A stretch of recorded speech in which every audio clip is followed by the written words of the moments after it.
Shalom. Hari ini kita akan renungkan kitab Kolose pasal 1, teksnya ayat 1 sampai 12. Dan sudah dibagi dua paragraf. Paragraf yang pertama ayat 1 sampai 8. Paulus mengucap syukur kepada Allah atas iman, kasih, dan buah Injil dari jemaat Kolose.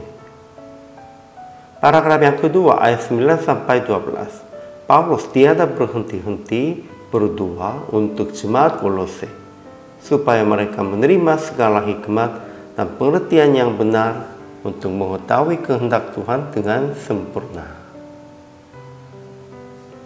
Kesimpulannya, Rasul Paulus yang telah mendengar kabar tentang jemaat Kolose dari Epapras mengucap syukur kepada Allah tentang iman, kasih, dan buah Injil dari jemaat Kolose.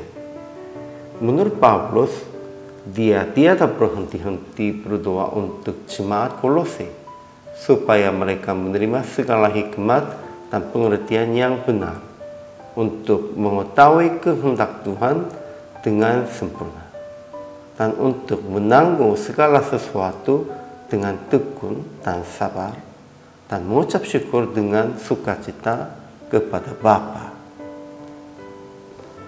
Ajaran tentang Allahnya, pertama, Allah memanggil Paulus sebagai rasul dengan kehendaknya.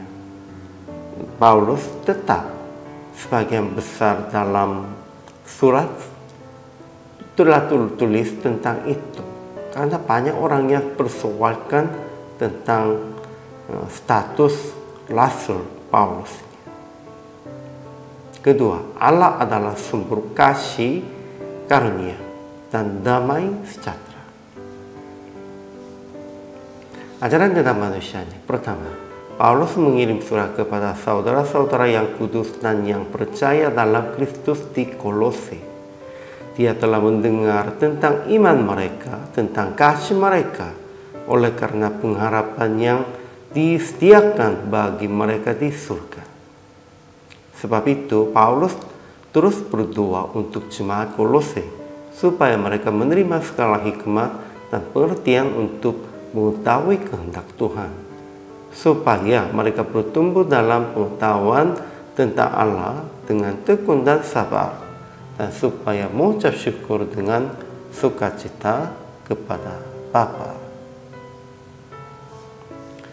Kedua, jemaat di Kolose telah dengar dalam firman kebenaran tentang pengharapan, yaitu Injil yang sudah sampai kepada mereka. Injil itu berbuah dan berkembang di seluruh dunia. Demikian juga di antara mereka sejak waktu mereka mendengarnya dan mengenal kasih karunia Allah. Ketiga, Epapras, kawan pelayan yang Paulus kasihi, pelayan Kristus yang setia, telah mengetahui Injil kepada saudara-saudara Kolose, dan dia telah menyatakan kepada Paulus kasih jemaat Kolose dalam Rom. Jadi aplikasi hari ini, pertama, mengucapkan syukur kepada Tuhan tentang Injil Yesus telah datang di Indonesia, dan berdoa supaya jemaat-jemaat Indonesia penuh dengan kasih dan pengharapan tentang Yesus. Kedua, mengetahui kasih dan Injil Yesus kepada satu atau dua teman yang belum mengenal Yesus. Inilah tanggung jawab kita.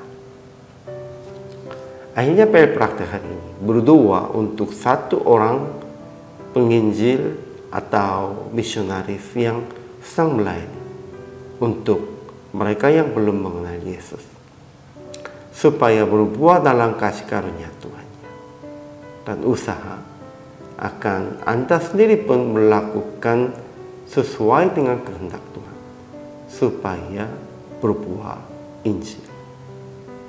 Kita harus berbuah Injil di dalam perbuatan, di dalam kehidupan kita sendiri pun juga, di dalam pelayanan untuk orang yang lain, ya lebih pentingnya di dalam pelayanan untuk masih belum mengenal Yesus saja. Inilah semuanya tanggung jawab orang percaya. Hari ini juga selama melayani, Tuhan Yesus memberkati.